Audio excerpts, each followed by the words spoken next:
pemirsa Delta TV, kembali lagi bersama saya Isepira di program Halo Legislator. Hari ini kita kedatangan sosok yang perannya sangat penting ya di bidang, khususnya di bidang pertanian ya.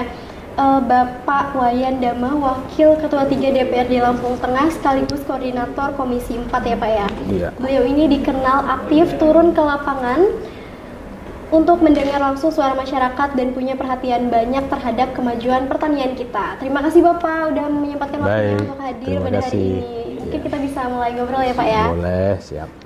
Pak Wayan, sebelum kita masuk ke pembahasan yang berat-berat nih ya Pak ya. Iya. Aku penasaran, mungkin teman-teman di rumah juga penasaran nih ya Pak ya. Apa sih yang bikin Bapak tuh kepikiran buat terjun di dunia politik? Iya. Jadi pada dasarnya kami ini pasif dalam politik. Namun karena perjalanan dari dulu kita ini mantan kepala desa atau kepala kampung ya, sering dengan perjalanan waktu atas dorongan juga dari teman, sahabat ya, terutama keluarga ya, terkait dengan dulu itu masalah infrastruktur dulu itu ya, agak minimnya infrastruktur di wilayah kita ini ya, sehingga ada dorongan itu. Nah 2013 saya mulai berpikir, oh ya sudahlah, aku saya terima itu atas dorongan teman-teman ya, sahabat, keluarga, sehingga 2014 itu kami mencalonkan diri dan alhamdulillah puji Tuhan astungkare ya, dipercaya ya oleh masyarakat, sehingga duduklah di gedung DPRD Lampung Tengah yang terhormat ini gitu. Oke Pak, waktu awal-awal masuk dunia politik tuh ya Pak ya, ada nggak Pak momen yang bikin Bapak ngerasa kalau emang kayak, oh ini memang jalan saya gitu Pak? Iya, kadang saya berpikir ke sana ya, apalagi awal-awal saya duduk di gedung ini, gedung DPRD Lampung Tengah ini, kadang bingung juga ini awalnya, bagaimana ini langkah-langkah saya ini. Mungkin setahun masih mempelajari kondisi ya, selanjutnya akhirnya oh iya saya harus berbuat ini, mulailah sekarang berbuat saya untuk masyarakat di wilayahku itu, terutama tadi terkait masalah infrastruktur. Nah perjalanan dalam 2-3 tahun ya, yang waktu itu masih bupatinya Pak Haji Mustafa ya kita bersyukur itu turun jalan, sehingga mulailah kelihatan dari masyarakat kita semeringah ya, dengan bantuan jalan, jembatan. Nah apa dia mulai agak semeringah masyarakat kita itu, dia mengeluarkan hasil taninya tidak terkendala lagi, ongkosnya itu lebih hemat. Nah, kalau jalannya rusak itu meningkatkan. Biasanya misalnya ongkosnya 110 per kilogramnya ya, dengan adanya jalan infrastruktur ini dibangun hanya mencapai 60. Nah, jadi sangat-sangat jauh ini. Nah itu Mbak masalahnya. Oke.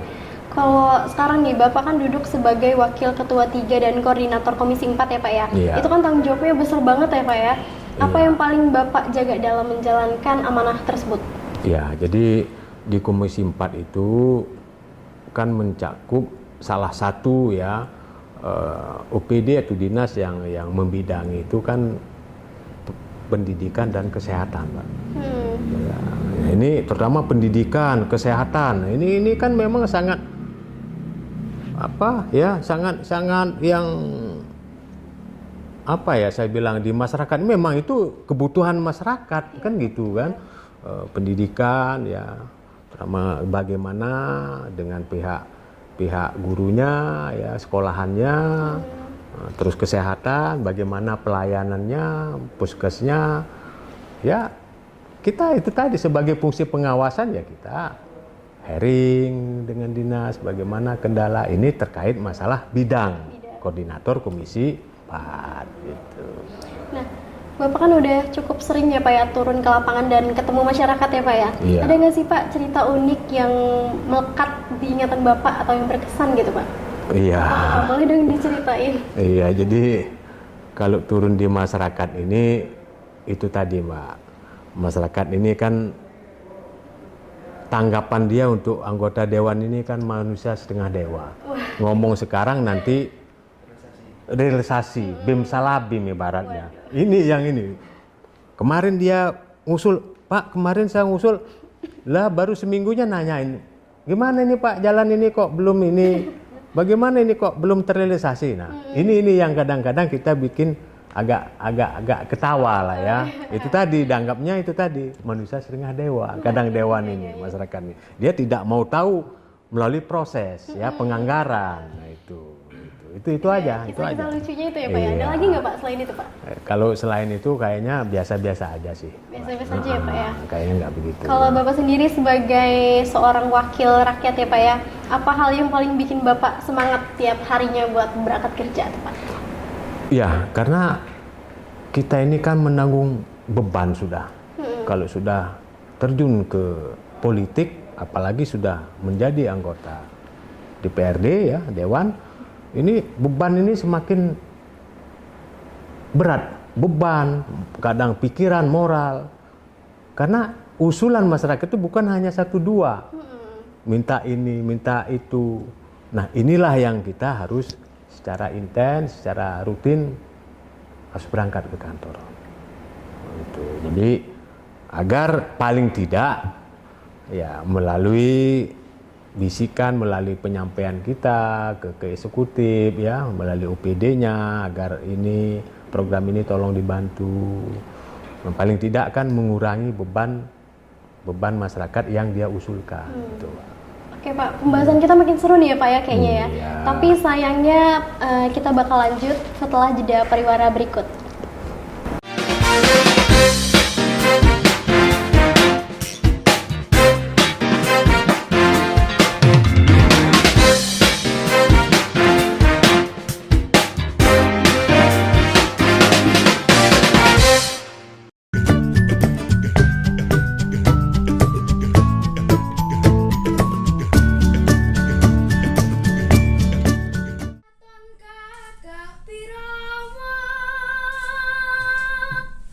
Darah seni yang diturunkan dari orang tua, buyut, dan eyangnya mengantarkan Woro Mustiko Siwi menjadi dalang cilik yang serba bisa.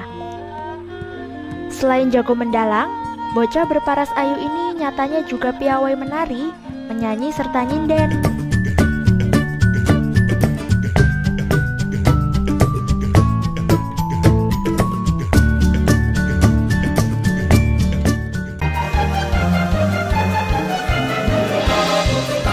Kandungan yang terdapat dalam ASI mulai dari protein-protein dan nutrisi ya, karbohidrat, protein, lemak untuk nutrisi bayi, juga mikronutrien, kalsium, mineral, vitamin, kemudian antibodi. Antibodi ini yang tidak ada di dalam susu formula. Selain itu, ASI adalah cairan yang hidup. Jadi pemberian ASI akan memberikan hal yang terbaik bagi perkembangan pertumbuhan seorang bayi manusia. Nah, tadi kan kita sudah bahas bersama mengenai pemberian ASI eksklusif serta manfaat pemberian ASI eksklusif untuk bayi. Dan sekarang saya akan kasih satu resep yang simple banget untuk bunda di rumah bisa kreasikan untuk buah hatinya.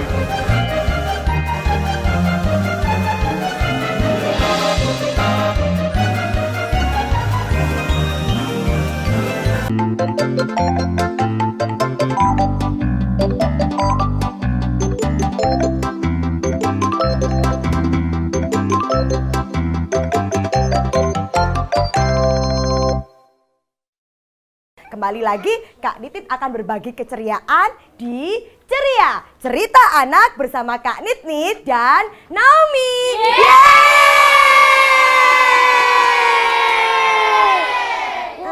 Siapa yang mau main dengan Naomi? Siapa yang mau main dengan Naomi? Yuk teman-teman, kita nyanyi sama-sama ya. Sambil tepuk tangan dong. Tuh, wah, gak naik kereta api. Tut, tut, tut. Siapa hendak turun ke Bandung, Surabaya?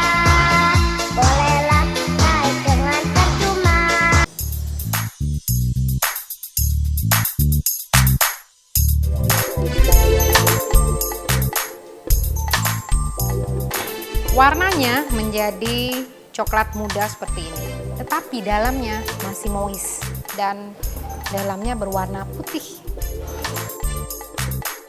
Sudah dingin baru kita kasih dekor. Nah, ini dia coconut coklat cookies saya. Yummy.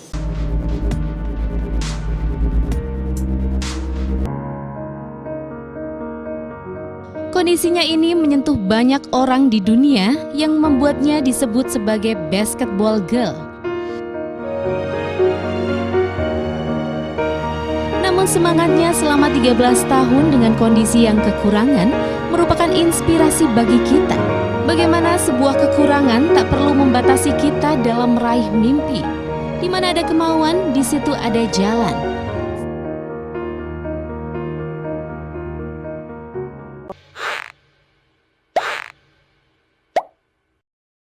Ada berita baik nih bagi kamu yang masih jomblo. Haha, jomblo. Iya, kamu ya. Aplikasi ini bernama Once. Once sendiri adalah sebuah startup bisnis dari Prancis yang membuat aplikasi perjodohan.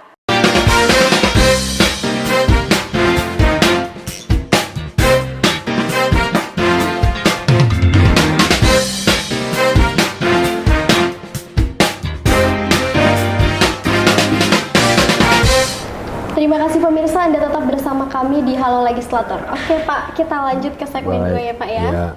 Pak Wayan, kalau kita ngomongin soal Lampung Tengah nih ya Pak ya, nggak bisa lepas dari pertanian ya Pak ya. Menurut Bapak nih, kondisi pertanian kita ini sekarang tuh gimana Pak keadaannya? Kalau apa dari segi kualitas, apa dari segi produktivitas, mana yang ditanya, keadaan yang mana ini? Kalau aku sendiri lebih ke kualitas sih Pak, coba boleh? Iya, kalau kualitas untuk Lampung Tengah sih kualitas lo ya. Iya, kualitas.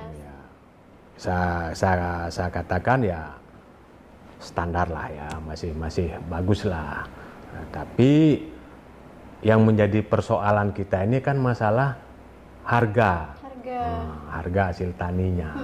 Ini yang sangat krusial lah ya, yang lagi marak di bawah di petani, terutama apalagi dengan harga singkong. Dulu pernah dari kementerian, sudah ada pergubnya, namun kenyataannya di pabrik itu masih saja dia menerima singkong, harganya tetap 1.350 per kilogram sesuai dengan pergubnya ya. Tetapi potongannya itu tidak, dia masih mencapai 40%. Nah, itu yang menjerit masih petani ini. Oh ya Pak, kalau Bapak saat turun lapangan langsung tuh Pak, biasanya keluhan apa tuh Pak? Keluhan atau harapan apa yang paling sering disampaikan petani ke Bapak gitu? Kalau terkait masalah singkong adalah potongan harga, ya potongan Pak saat sekarang ini ya. Ini adalah potongan.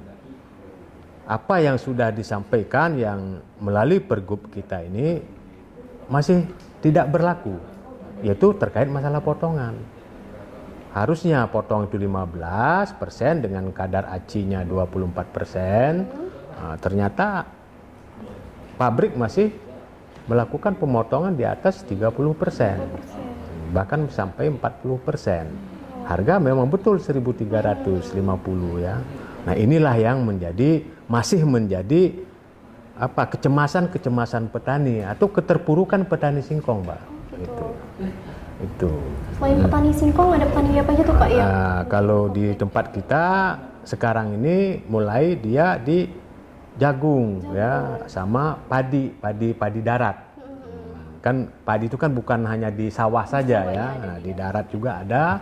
Nah, sekarang ini mulai petani itu nanam jagung ya, udah gitu nanam padi, itu salah satu di. Oh iya Pak, banyak yang bilang kalau produksi pertanian itu kan perlu ditingkatkan lagi tuh Pak ya. Dari kacamata Bapak sendiri nih Pak, apa yang paling pertama yang harus dibereskan dulu dari pertanian ini Pak? Ya, ketetapan harga. Harga tadi ya Pak? Iya, harga karena itu ujungnya ya. Walaupun katanya hasilnya bagus, namun harganya terlalu rendah juga akan menyengsarakan petani. Iya betul. Nah, itu. Jadi harga dulu dipatenkan. Itu. Sehingga petani ini akan semangat dia, ya. Walaupun sudah panen raya, kalaupun turun tidak begitu signifikan ya, tidak terlalu banyak ya. Tadi udah ini ya, misalnya harga jagung sudah ditetapkan pemerintah 4.500 ya per kilo. Begitu panen raya, ya mungkinlah 4.300 apa ini. Ini enggak. Bisa aja dia mencapai 3.600 gitu. Nah ini terutama harga ya. Nah, kalau yang lain adalah terkait dengan ada pembinaan tim penyuluh untuk meningkatkan hasil taninya ya, melalui tim penyuluh, membina melalui kelompok-kelompok tani. Itu yang ini. Karena apa? Karena Lampung Tengah itu tadi adalah mayoritas kan petani di sini. Iya, betul. Kalau untuk masalah pupuk sampai kayak alat teknologi itu kan sering muncul juga ya Pak ya? Iya. Menurut Bapak itu gimana Pak langkah realistis yang bisa bantu petani dalam waktu dekat ini? Ya, saya rasa untuk bantuan alat pertanian ya atau Alsinta itu saya rasa sudah banyak ya, sudah bagus lah ya, sudah cukup ya. Bantuan Alsinta, apalagi pupuk. Sampai hari ini petani tidak kesulitan mencari pupuk itu. Masih selalu ada di pengecer melalui kelompok-kelompoknya itu, selalu on time lah ya, selalu ada dia. Nah ini tidak menjadi kendala sampai hari ini. Oh, aman ya Pak ya? Aman masih. Oke Pak, kalau bicara soal kerjasama nih Pak, ada nggak sih peluang menggandeng kampus atau komunitas yang pihak lain itu bisa berpotensi ngebantu pertanian kita naik level gitu Pak? Iya, jadi kembali lagi, misalnya kalau pihak maksudnya dari perguruan tinggi atau kampus ya, yang ini bisa saja bermitra, berkolaborasi, memberikan ilmunya kan untuk apa? Ya itu tadi meningkatkan. Namun sebelumnya kan harus proaktif di bagian penyuluhnya, Mbak. Jadi memberi pembinaan dulu dia kan.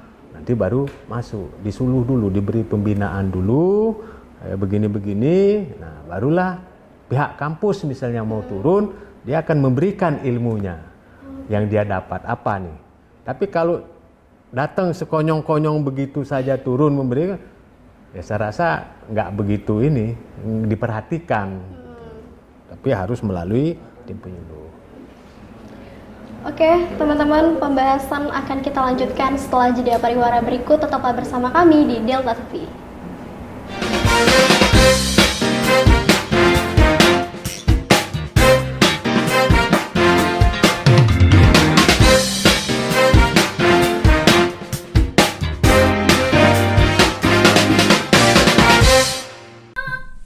Darah seni yang diturunkan dari orang tua, buyut, dan eyangnya mengantarkan Woro Mustiko-Siwi menjadi dalang cilik yang serba bisa. Selain jago mendalang, bocah berparas ayu ini nyatanya juga piawai menari, menyanyi serta nyinden.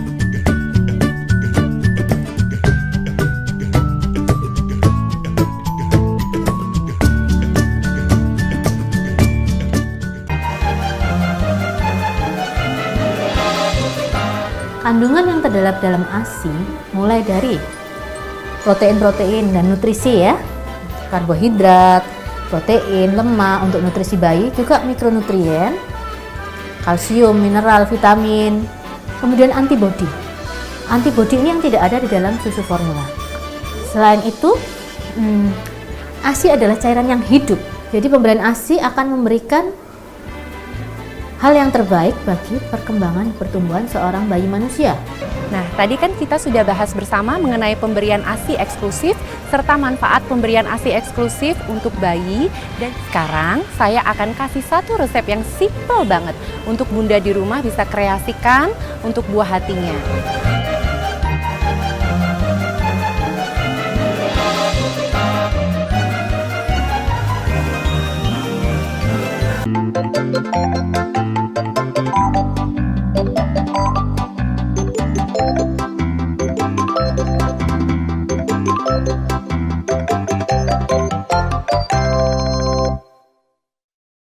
kembali lagi Kak Nitin akan berbagi keceriaan di Ceria Cerita Anak bersama Kak Nit dan Naomi.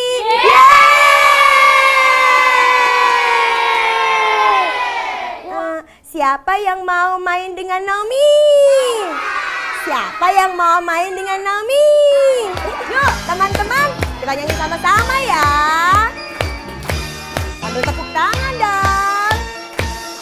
Tuh, warga naik kereta api. Tut, tut, tut. Siapa hendak turun ke Bandung, Surabaya, bolehlah naik dengan percuma.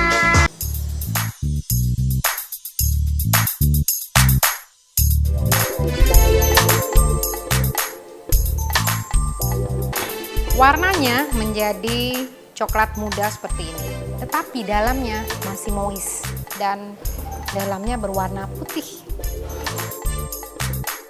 Sudah dingin baru kita kasih dekor. Nah, ini dia coconut coklat cookies saya. Yummy.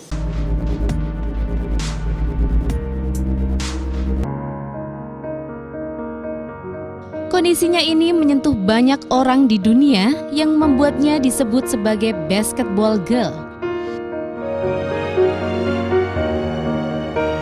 Namun semangatnya selama 13 tahun dengan kondisi yang kekurangan merupakan inspirasi bagi kita. Bagaimana sebuah kekurangan tak perlu membatasi kita dalam meraih mimpi. Di mana ada kemauan, di situ ada jalan.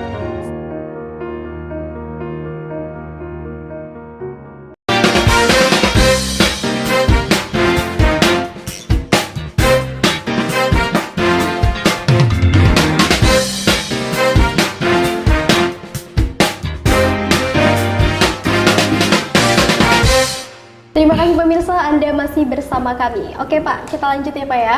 Iya. Pak Wayan, setelah berbagai program pertanian berjalan ya Pak ya, apa perubahan yang paling nyata yang Bapak lihat paling berdampak pada kehidupan pertanian Pak? Yang paling Berdampak. berdampak itu pertanian itu adalah kaitan juga dengan apa ya, tingkat jual belinya di pasar ini. Oh gitu. Dengan harga rendah, begitu orang tingkat belanjanya ini ya agak berkurang, Pak.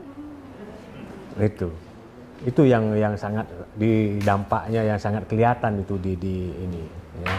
Nah, kalau masalah anak sekolah itu kan sudah mendapat fasilitas dari negara ya. Ini dapat belanjanya di pasar.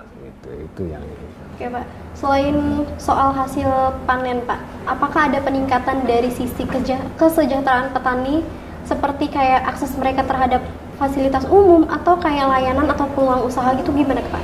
Nah, itu tadi kembali lagi terkait dengan pelayanan. Kalau akses, kalau ini sudah saya rasa infrastruktur itu sudah agak-agak nyaman lah ya. Ya walaupun bergelombang sedikit tapi kan tidak amat bener rusak jalan ini kan, masih bisa dia lewati kan. Betul. Nah, jadi saya rasa dari akses itu sudah ini ya. Namun kembali lagi kaitannya ya untuk petani ya harga yang betul-betul mendapat kepastian yang pasti. Harga itu berbagai jenis komoditinya. Oke Pak, tadi kan kita udah bahas soal pertanian ya Pak ya. Mungkin sekarang aku mau lanjut ke bagian pendidikan nih Pak. Di bidang pendidikan ini kan kita masih menemukan sekolah dengan fasilitas yang terbatas ya kan Pak ya. Sebagai koordinator Komisi 4 Pak, apa langkah yang sedang Bapak dorong untuk meningkatkan kualitas sekolah dan akses pendidikan bagi anak-anak di Lampung Tengah Pak? Iya, jadi terkait pendidikan kita sampaikan juga terutama pendidikan di tingkat SD ya. Kita soroti di SD dulu. SD ini kan kadang-kadang agak dilema masalah gurunya, Mbak. SD itu kalau nggak salah gurunya itu kan harusnya ada 9 ya kalau nggak salah itu. Nah kadang-kadang persoalannya yang negerinya PNS-nya cuma 2 orang, selebihnya honor. Atau yang sekarang ini P3K apa P3K paruh waktu ya. Nah, ini yang menjadi agak-agak menjadi dilema terutama di wilayah pedalaman, terutama di kampung-kampung ya yang dalam itu. Jadi untuk itu kami juga mendorong agar ada semacam pendataan ya dari pihak dinas terkait untuk masalah guru. Jadi jangan sampai mayoritas isinya honor. Ada yang hanya kepala sekolahnya yang PNS, Waduh. yang lainnya Itu honor. biasanya di pedalaman ya Pak ya? Iya, di dalam itu ada. Ya nggak usah jauh-jauh lah. Di kampung saya juga dulu ada. Namun kembali lagi seiring dengan ada penerimaan ini ya, P3K walaupun masih paruh waktu, ya paling tidak sudah agak mengurangi lah ya. Betul. Oke Pak, masih terkait pendidikan ya Pak ya. Bagaimana sih Bapak melihat peran pendidikan itu dalam mendukung kemajuan di sektor pertanian ke depannya? Misalkan kayak lewat pelatihan literasi teknologi atau pendidikan vokasi Pak? Ya, kalau kaitan dengan pendidikan ya, yang berkaitan juga dengan meningkatkan pertanian, ya kita dorong ini anak-anak ini kuliahnya di pertanian, Pak. Jangan ngejar hanya di ya non pendidikan yang misalnya esos ya, yang ini kita dorong agar anak-anak kita ini sekolahnya ada di pertanian, di perguruan tingginya. Itu yang sangat nanti dia akan setelah dia lulus dari pertanian dari ini ya kampusnya, dia turun itu akan menyesuaikan cepat dia ininya. Kalau hanya melalui pembinaan saja ya, saya rasa masih kurang ini ya, masih kurang bagus lah ya. Tapi alangkah baiknya generasi ini sekolah itu kita dorong ke pertanian. Gitu. Oke Pak, yang terakhir mungkin ya Pak ya, apa pesan Bapak untuk masyarakat agar bisa memaksimalkan lagi pembangunan baik dari sektor pertanian, pendidikan maupun kesehatan untuk kedepannya Pak? Iya, jadi kami sampaikan kepada masyarakat, pertama agar anak-anaknya itu sekolah, pertama, jangan sampai tidak sekolah ya. Selanjutnya juga terkait dengan pertanian. Untuk meningkatkan pertanian tentunya kita harus punya nih insinyur pertanian, ya dokter pertanian untuk membackup para petani ini dalam hal bercocok tanam, menggunakan pupuk, pengolahan tanah, ya bibit, sehingga terciptalah suatu hasil ya atau kualitas produktivitas tanaman yang baik. Itu tujuannya ya. Kami sangat mendorong ya dan menghimbau kepada masyarakat jangan sampai anak-anak ini tidak sekolah. Karena sekarang ini Mbak, faktor pengaruh daripada digitalisasi HP ini banyak anak-anak itu putus sekolah. Karena permainan ini ya, teknologi di medsos di HP ini. Nah ini. Jadi kadang sekolah nggak nyambung. Yang penting datang duduk, dengarkan, pulang. Kadang ngantuk, kadang ada telinga kanan, telinga kiri. Ini yang masih kendala kita, terutama di wilayah daerah pedesaan perkampungan itu. Jadi saya rasa demikian ya, Pak. Terima kasih Pak Wayan atas insight-nya. Semoga bermanfaat juga buat teman-teman di rumah. Semoga berbagai upaya dan program yang Bapak jalankan itu dapat terus membawa perubahan positif ya Pak ya bagi pertanian, pendidikan juga kesehatan di Lampung Tengah khususnya. Oke pemirsa, saya Isepira pamit undur diri. Terima kasih dan sampai jumpa. Oke, siap. Sudah ya?